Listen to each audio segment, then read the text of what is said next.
অনি আর অসুর নাম দুটো শুনলেই কেমন একটা দানব বা ডিম্যানের ছবি মাথায় আসে, তাই না? জাপানের অনি আর ভারতের অসুর দুজনেই তাদের নিজেদের সংস্কৃতিতে বেশ ভয়ঙ্কর চরিত্র। কিন্তু বাইরে থেকে দেখতে একরকম মনে হলেও এদের ভেতরের গল্পটা কিন্তু একদমই আলাদা। চলুন আজ এই ব্যাপারটা একটু তলিয়ে দেখা যাক।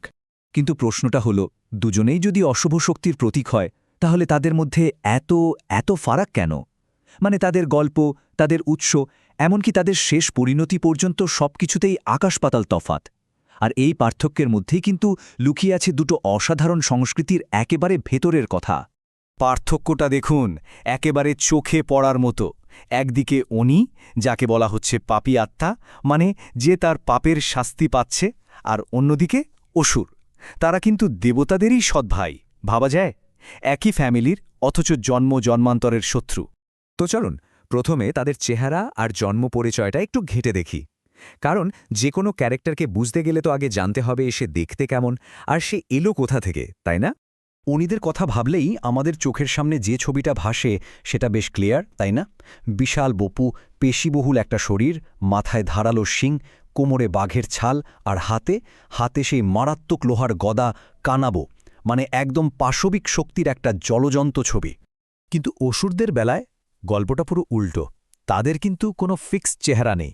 তারা হলো মাস্টার অফ ডিসেপশন, মানে মায়াবী, যখন যেমন ইচ্ছে রূপ ধরতে পারে। কখনো হয়তো খুব হ্যান্ডসাম রাজকীয় চেহারায় হাজির হলো, আবার পরক্ষণেই হয়তো ভয়ঙ্কর কোনো রূপ নিল। তাদের আসল শক্তি কিন্তু মাসল পাওয়ার না, তাদের আসল শক্তি হলো এই মায়া তৈরির ক্ষমতা। তার মানে কি দাঁড়ালো? উনি কিন্তু কেউ জন্ম থেকে হয় না, এটা আসলে একটা পরিণতি। পৃথিবীতে বেঁচে থাকতে যে মানুষগুলো ভয়ঙ্কর সব পাপ করে, তারাই মৃত্যুর পরে শাস্তি হিসেবে অনিতে পরিণত হয়। মানে তাদের পুরো অস্তিত্বটাই হলো একটা পানিশমেন্ট, কর্মের ফল, একেবারে সরাসরি। কিন্তু অসুরদের গল্পটা একদম অন্য ট্র্যাকে। ওরা কোনো অভিশপ্ত আত্মা নয়, ওরা বাইবার্থী ডিভাইন, মানে জন্মসূত্রেই দৈব সত্তা। তাদের লড়াইটা পাপ বা পুণ্যের না, তাদের লড়াইটা হলো ক্ষমতা আর অহংকারের। একটা ফ্যামিলি ফিউড যা একসময় একটা কসমিক স্কেরে ছড়িয়ে পড়েছে। আচ্ছা, তো শরীর আর জন্ম পরিচয় তো দেখা হলো, এবার চলুন একটু তাদের ব্রেন আর ডেস্টিনির দিকে তাকাই। কারণ একজন ভিলেন কতটা শক্তিশালী সেটা তো শুধু তার চেহারা দেখে বোঝা যায় না, তাই না? তার বুদ্ধি আর তার শেষ পরিণতিটা কি হলো সেটাও তো জানতে হবে। এই যে দেখুন, এই পার্থক্যটা এখানে একদম পরিষ্কার। উনিদের মোটিভেশনটা কি? একদম বেসিক, পশুদের মতো। কিন্তু অসুররা, ওরা কিন্তু ভীষণ জ্ঞানী। কেউ কেউ তো রীতিমতো মহাপণ্ডিত। সবচেয়ে বড় উদাহরণ তো রাবণ, তাই না? তিনি একাধারে শিবের পরম ভক্ত ছিলেন, আবার শাস্ত্রজ্ঞও ছিলেন। অসুরদের লক্ষ্য শুধু ভাঙচুর করা নয়, তাদের লক্ষ্য হলো ক্ষমতা, প্রতিষ্ঠা, একটা সাম্রাজ্য গড়ে তোলা।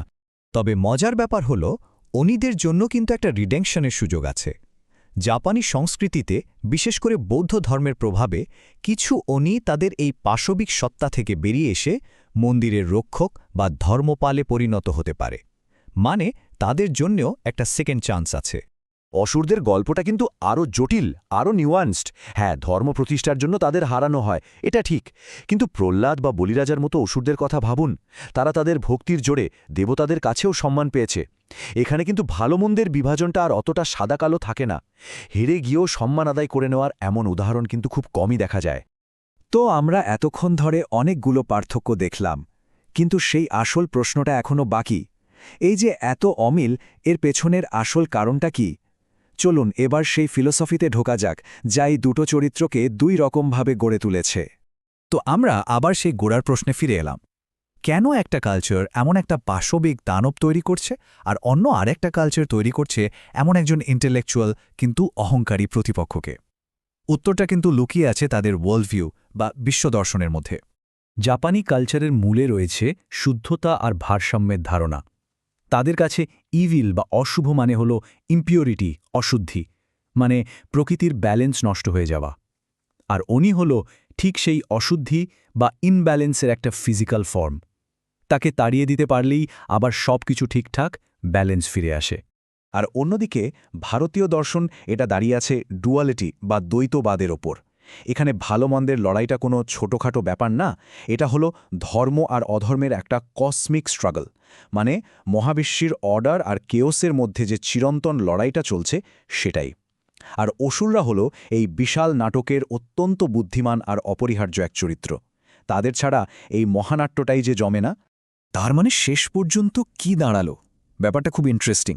কোনো সংস্কৃতির মনস্টার বা ডেমন আসলে সেই সংস্কৃতিরই একটা আয়না।